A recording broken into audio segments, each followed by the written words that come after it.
Capítulo 3. Noa. Claro que não deixei ali. Afastei-me da criança, imaginando minha vida como ela era, até alguns poucos minutos antes. O caminhão de leite iria embora e eu poderia retornar ao trabalho e fingir que nada daquilo tinha acontecido. Então parei de novo. Não poderia abandonar um bebê indefeso e deixá-lo sozinho ali para morrer. Do mesmo modo como certamente morreria no trem. Corri rapidamente até a lata de leite de cheiro azedo e o tirei de lá. 1 minuto depois o motor rosnou e o caminhão seguiu adiante. Apertei mais a criança e ela se aninhou em mim, clemente. Seu calor preencheu meus braços. Naquele segundo tudo estava bem. O policial que estava perto do trem gritou algo que não consegui entender. Um segundo guarda apareceu na plataforma da estação, segurando pela coleira um pastor alemão que rosnava.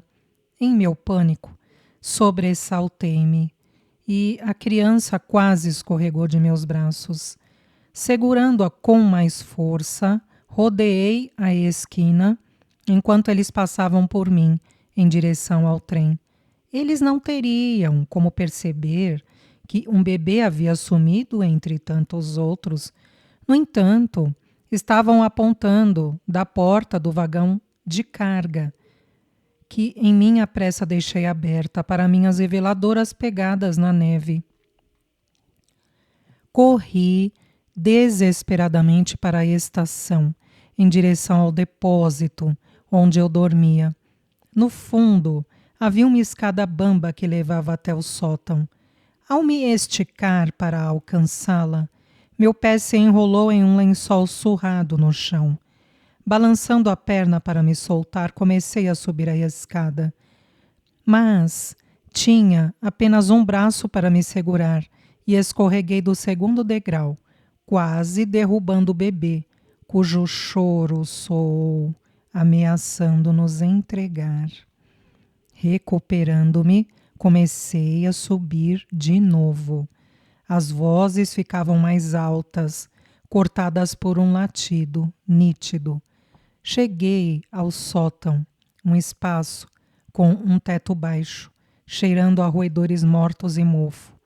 Passei rápido pelo emaranhado de caixas vazias, em direção à única janela. Minhas unhas se quebraram quando a abri. Uma lufada de ar gelado me estapeou o rosto. Inclinei-me e pus a cabeça para fora da janela, mas ela era muito pequena. Meus ombros não passavam. Lá embaixo, ouvi os guardas que estavam dentro do prédio. Empurrei o bebê rapidamente para fora da janela e o deitei sobre o telhado inclinado, coberto de neve, que pairava sobre a plataforma da estação. Eu o fixei ali, rezando para que não rolasse para baixo ou berrasse por conta do frio em sua pele. Fechei a janela e desci apressadamente os degraus do sótão, apanhando minha vassoura. Assim que saí do depósito, quase esbarrei em um dos guardas. Guten Abend, gaguejei, forçando-me a encará-lo. Ele não respondeu, mas me lançou um olhar penetrante. Entschuldigen Sie, bitte. Pedindo licença, desviei do guarda, sentindo seus olhos sobre mim, preparando-me para ouvir uma ordem para que parasse. Fui para fora e fingi varrer a neve manchada de carvão da plataforma, até ter certeza de que ele não estava me vigiando. Então, corri ao redor da lateral da estação, permanecendo perto da sombra do prédio. Olhei para o telhado baixo, procurando um apoio para subir. Não encontrando nenhum, escalei o cano da calha, o gelo ensopando minha meia calça rasgada. Quando me aproximei do topo, meus braços queimavam. Estiquei o braço, rezando para que o bebê ainda estivesse lá. Mas meus dedos se fecharam no vazio, meu estômago se remexeu. Os alemães o haviam encontrado? Estiquei-me de novo. Os braços lutavam para ir mais longe, encontrando um pedaço de tecido. Puxei, tentando arrastar a criança para mim, mas ele rolou por entre meus dedos. Tentei alcançá-lo nervosamente, segurando a ponta da fralda de tecido um segundo antes de ele cair. Trouxe-o para perto de mim e desci correndo, quase escorregando ao fazer de tudo para me segurar com uma única mão. Por fim, alcancei o chão e enfiei o bebê em segurança dentro do meu casaco. Mas os alemães estavam bem perto, suas vozes próximas e furiosas. Sem ousar ficar ali nem mais um segundo, corri, rachando a maciez da neve com minhas pegadas. Horas se passaram desde que fugi da estação. Não sei quantas horas. Sei apenas que é noite profunda e está nevando de novo. O céu é de um cinza suave, ou deveria ser, se eu pudesse olhar para cima. A tempestade ficou ainda mais intensa, e pedaços afiados de gelo ferem meus olhos e me forçam a esconder meu queixo mais uma vez. Tomei uma direção para longe das colinas e busquei o abrigo da mata, mas o chão, que parecia plano à distância, é cheio de altos e baixos, desequilibrando minhas pernas. Procuro um caminho mais suave que passa perto demais dos limites da floresta. Dou uma olhadela nervosa para a estrada estreita que segue paralela às árvores. Até o momento, graças a Deus, ela permaneceu deserta. No infindável cobertor branco, imagino nossa pequena fazenda, perto da costa holandesa, o ar grosso de sal, esfriado pelo Mar do Norte, onde vivia apenas com meus pais. Embora tenhamos sido poupados dos ataques aéreos que transformaram Rotterdam em ruínas, a ocupação veio com toda a força. Os alemães se concentraram em defender as cidades costeiras, pondo minas nas praias, nas quais não podíamos mais caminhar, e aquartelaram soldados em toda a parte. Foi assim que conheci aquele que seria pai do meu bebê. Ele não me forçara. Se tivesse feito isso, ou se eu tivesse fingido que o fizera, meus pais poderiam ter sido mais clementes. Ele nem ao menos tentara. Ao longo das 2 semanas em que ficou em nossa fazenda, embora eu pudesse dizer, pelos longos olhares através da mesa, que ele me queria, sua figura alta e de ombros largos era grande demais para o espaço apertado da casa de campo, uma mobília que não se encaixava. Todos nós suspiramos aliviados quando ele foi removido para um novo alojamento. Mas ele voltou, trazendo meia dúzia de ovos frescos, do tipo que não víamos desde antes da guerra, e depois chocolate, para nos agradecer. Eu estava preocupada. A guerra se estendia desde os meus 12 anos, levando com ela todas as danças e coisas normais que eu deveria ter conhecido na adolescência. Com o soldado, que não era muito mais que um garoto também, pela primeira vez pareceu que eu estava me dando bem. Então, quando ele veio até mim à noite, entrando furtivamente pela porta dos fundos e caindo em minha cama estreita e fria, eu me sentira escolhida e excitada a seu toque. Um homem tão mais seguro do que os garotos atrapalhados que conhecera na escola. Não vi o uniforme com a mesma insígnia usada pelos soldados que levaram embora Steph Klein. Ele era apenas um soldado que fora recrutado pelo exército. Não era um deles. Minhas lembranças de nossa única noite juntos são confusas, como Um sonho quase esquecido de desejo e depois dor que fez com que eu mesma tapasse minha boca para que meus pais não me ouvissem gritar. Acabou rápido, deixando-me com uma vontade que não havia sido inteiramente satisfeita e uma sensação de que deveria ter sido mais especial. Então ele foi embora. O alemão não voltou mais, e 2 dias depois ouvi que sua unidade havia sido deslocada. Soube então que cometera um erro. Apenas cerca de um mês mais tarde foi que compreendi o quão sério havia sido o erro. O fim veio sem aviso, em um dia de primavera mais quente que os demais. O sol da manhã banhava nossa aldeia de Scheveningen, à beira-mar, e gaivotas chamavam umas às outras acima da enseada. Deitada em minha cama, era quase possível esquecer a guerra por alguns minutos. Então, a porta do meu quarto se abriu e a verdade emanava dos olhos arregalados do meu pai. Fora! Eu o fitei, sem acreditar. Como ele poderia ter sabido? Eu não contara a ninguém. Não esperava ser capaz de manter o segredo para sempre, mas certamente por mais um mês, mais ou menos, tempo suficiente para descobrir o que fazer. Mamãe, que entrara quando eu estava me vestindo alguns dias antes, deve ter visto a leve curva de minha barriga. O resto, o tempo em que o alemão estivera conosco, não teria sido muito difícil de adivinhar. Papai era um holandês orgulhoso e firme, cujo cochear provava que estivera na Primeira Guerra. Meu caso com o alemão era a maior das traições, sem dúvida. Ele não estava querendo dizer que eu, sua filha única, e com apenas 16 anos devia sair de casa.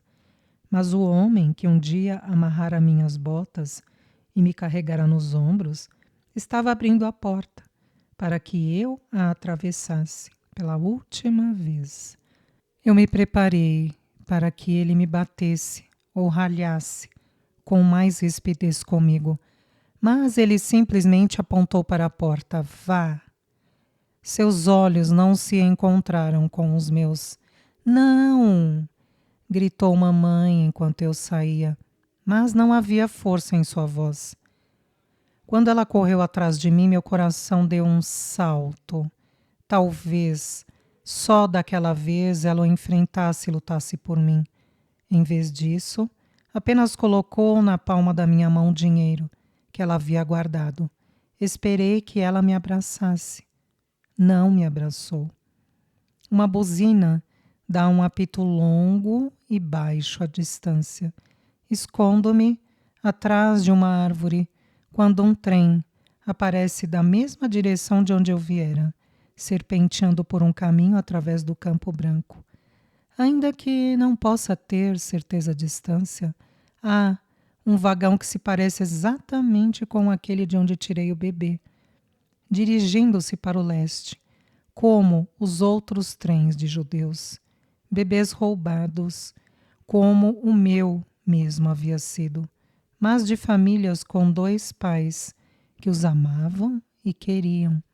Abafando o choro, afasto-me das árvores, querendo correr atrás do trem e pegar outras crianças, como fiz com esta.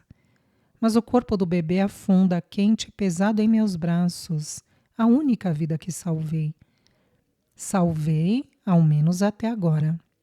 Atrás do trem que se afasta, o céu está ficando de um cinza menos carregado para o lado leste. O crepúsculo logo chegará, e nós ainda estamos muito perto da estação. A polícia pode chegar a qualquer momento.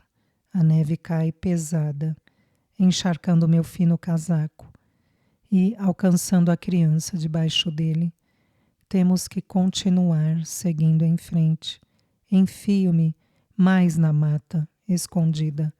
O ar ainda guarda aquele silêncio que só a neve é capaz de trazer.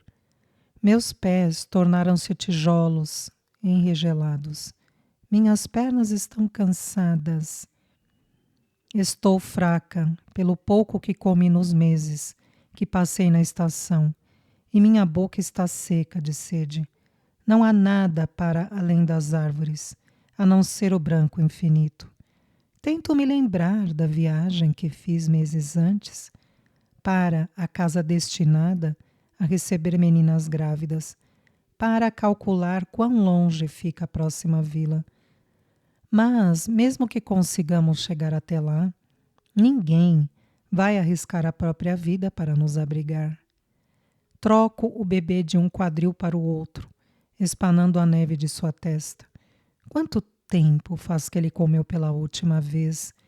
Ele não se mexeu, nem chorou, desde que nós deixamos a estação, e eu me pergunto se ainda está respirando.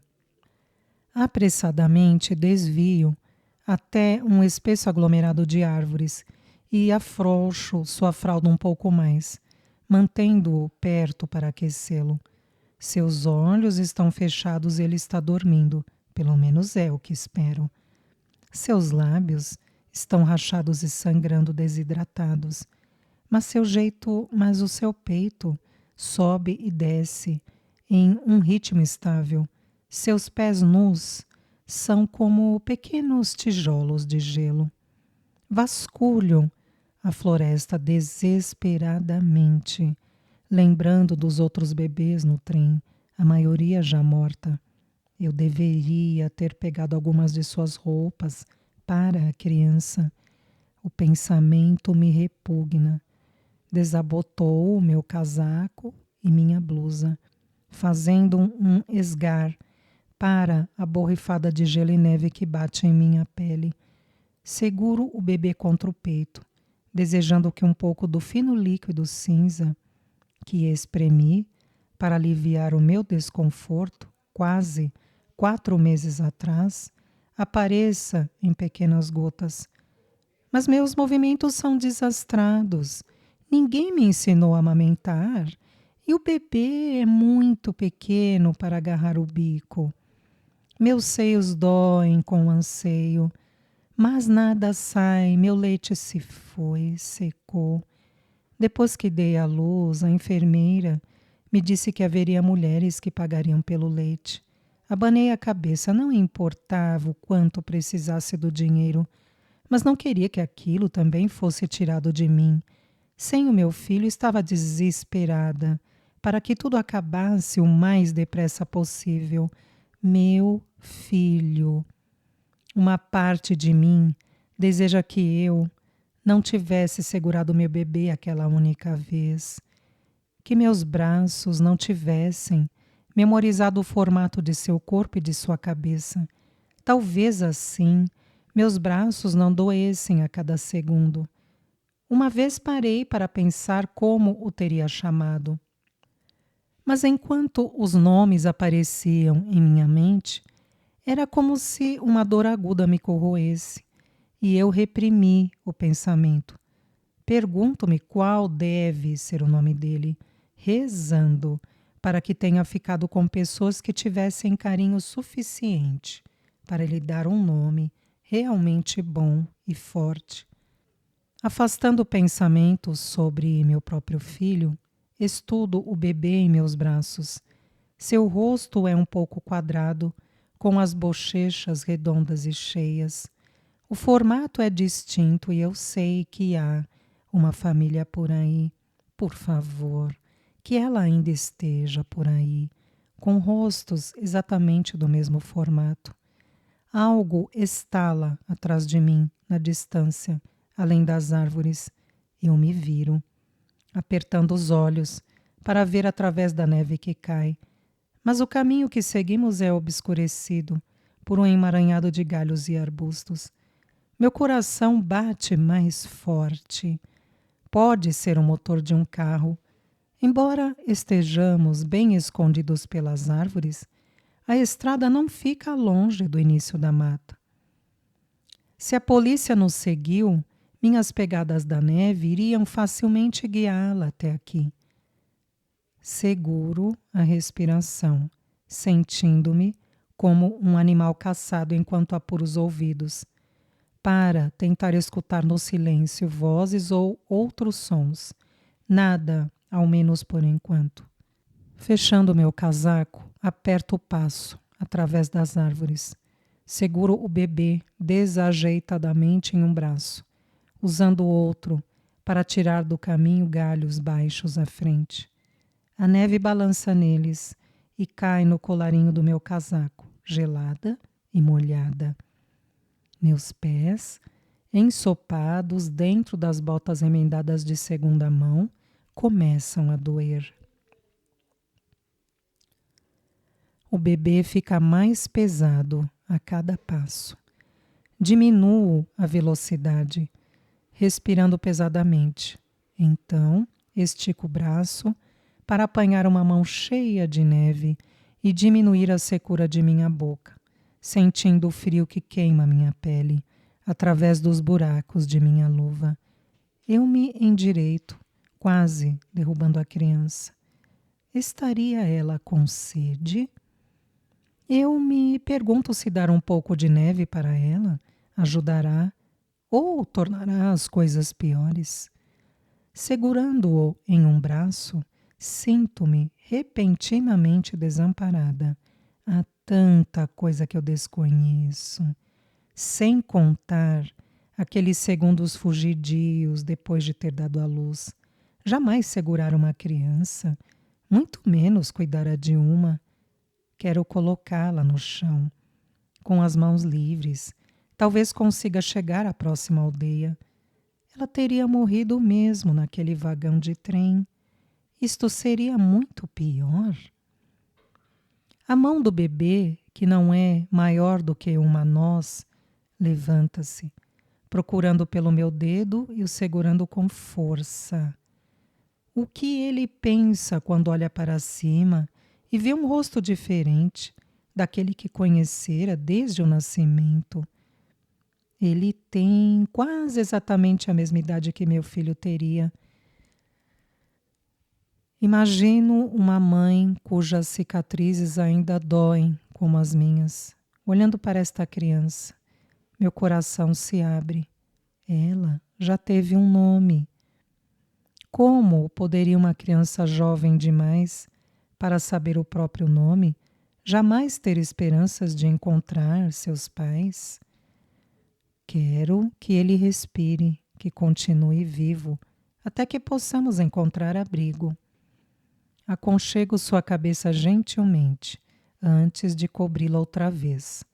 Então, redobrando meus esforços, avanço. Mas o vento fica mais forte, açoitando os galhos cobertos de neve sobre mim e tornando mais difícil respirar. Ter parado uma segunda vez foi um erro. Não há abrigo, além da estação de trem, por muitos quilômetros. Se ficarmos aqui, vamos morrer. Tão certo quanto o fato de que a criança morreria naquele trem. Não posso fazer isso! Grito alto, esquecendo em meu desespero que não devo ser ouvida. O vento uiva ainda mais alto como resposta. Tento andar para frente de novo. Meus dedos dos pés ficaram dormentes. Os pés parecem feitos de chumbo. A cada passo, enfrentar o vento fica mais difícil. A neve se transforma em chuva com gelo, formando uma camada sobre nós. O mundo ao nosso redor ficou estranhamente cinza. Os olhos da criança estão fechados e ela está resignada ao destino que já era o seu. Dou um passo para a frente, tropeço e me levanto de novo. Desculpe, digo, sem conseguir segurá-lo por mais tempo. Então, caio para frente e tudo se torna negro.